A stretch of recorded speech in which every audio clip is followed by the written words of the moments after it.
కాకినాడ జిల్లా సామర్లకోటలో triple murder mystery వీడింది. వివాహేతర సంబంధం ఈ హత్యలకు కారణంగా తెలుస్తుంది. నిందితుడు సురేష్ ని పోలీసులు అదుపులోకి తీసుకుని విచారణ చేస్తున్నారు. అయితే పోలీసుల విచారణలో విస్తుపోయే విషయాలు వెలుగులోకి వచ్చాయి. ఈ ఘటనలో అసలు సంబంధం లేని చిన్నారులు ప్రాణాలు కోల్పోయినట్లు పోలీసులు గుర్తించారు.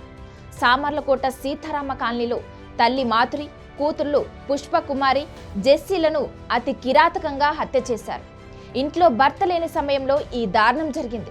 ఇక ఈ ఘటనపై కేసు నమోదు చేసి దర్యాప్తు ప్రారంభించిన పోలీసులు అదే కాలనీకి చెందిన సురేష్ ఈ హత్యలు చేసినట్లు ప్రాథమికంగా నిర్ధారించారు.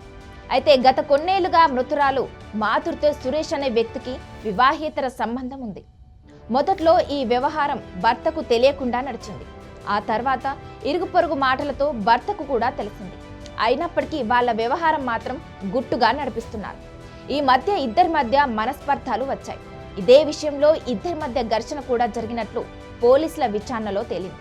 దాంతో మాధురిని చంపాలని నిర్ణయించుకున్నాడు సురేష్. దానికి అనుగుణంగా వారం రోజుల నుంచి ప్లాన్ వేస్తున్నాడు. మాధురి భర్త ప్రసాద్ ఒక ప్రైవేట్ కంపెనీలో బొలెరో డ్రైవర్గా పనిచేస్తున్నాడు. ప్రసాద్ ఈ మధ్య కాలంలో తరచూ నైట్ షిఫ్ట్కి వెళ్తుంటాడు. మరొక వైపు నిందితుడు సురేష్ కూడా లారీ డ్రైవర్గా పనిచేస్తున్నాడు. ఇదే సరైన సమయం అనుకుని ఇంట్లో ప్రసాద్ లేని సమయంలో మాధురిని కడతేర్చాలని నిర్ణయించుకున్నాడు. రోజులాగే శనివారం కూడా ప్రసాద్ నైట్ డ్యూటీకి వెళ్ళాడు. అయితే ఈ మధ్య జరుగుతున్న పరిణామాలతో మాధురి కూడా అలర్ట్ అయింది. ఇంటి మెయిన్ డోర్ తాళం వేసి చుట్టూ తిరిగి ఇంటి లోపలికి వెళ్ళేది. భర్త లేని సమయంలో అతి జాగ్రత్త తీసుకునేది. మళ్ళీ ఈ వ్యవహారం భర్తకు తెలిస్తే గొడవ అవుతుందని జాగ్రత్త పడింది. అయితే శనివారం అర్ధరాత్రి తర్వాత సురేష్ మాధురి ఇంటికి వచ్చాడు. అతను అప్పటికే మద్యం సేవించి ఉన్నాడు. ఇంట్లో మాధురి ఇద్దరు పిల్లలతో సహా నిద్రపోయి ఉంది. ఆ సమయంలో తనతో తెచ్చుకున్న ఐరన్ రాడ్తో మాధురి తల పగలగొట్టాడు సురేష్. ఆమె రక్తపు మడుగులో పడి ఉంది. తల్లి కేకలకు పిల్లలిద్దరూ నిద్రలేచారు. దీంతో వాళ్ళని కూడా చంపాలని సురేష్ నిర్ణయించుకున్నాడు. అదే రాడ్తో వాళ్ళ తలలు కూడా పగలగొట్టాడు. అతి కిరాతకంగా బ్లేడ్లతో శరీర భాగాలను కట్ చేసి అక్కడి నుంచి పారిపోయాడు. వెళ్తూ మాధురి మొబైల్ ఫోన్ కూడా తీసుకొని వెళ్లిపోయాడు. ఇక ఈ ఘటనపై కేసు నమోదు చేసుకున్న పోలీసులు మాధురి మొబైల్ సిగ్నల్స్ ఆధారంగా నిందితుడిని గుర్తించారు. మాధురి కాల్ లిస్ట్ కూడా పరిశీలించారు.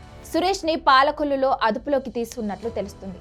ఈ హత్యలలో సురేష్తో పాటు ఇంకా ఎవరైనా పాల్గొన్నారా అనే కోణంలో కూడా విచారణ జరుగుతుంది. మొత్తానికి వివాహేతర సంబంధం 3 హత్యలకు కారణమైంది. అభం శుభం తెలియని పసిపిల్లలు కూడా అర్ధాంతరంగా తనువులు చాలించాల్సి వచ్చింది. అతి కిరాతకంగా ప్రవర్తించిన నిందితుడు సురేష్ కనీసం జాలి కూడా లేకుండా పిల్లల్ని చిదిమేశాడు. పోలీసులు కేసు నమోదు చేసి మరింత సమగ్రంగా దర్యాప్తు చేస్తున్నారు.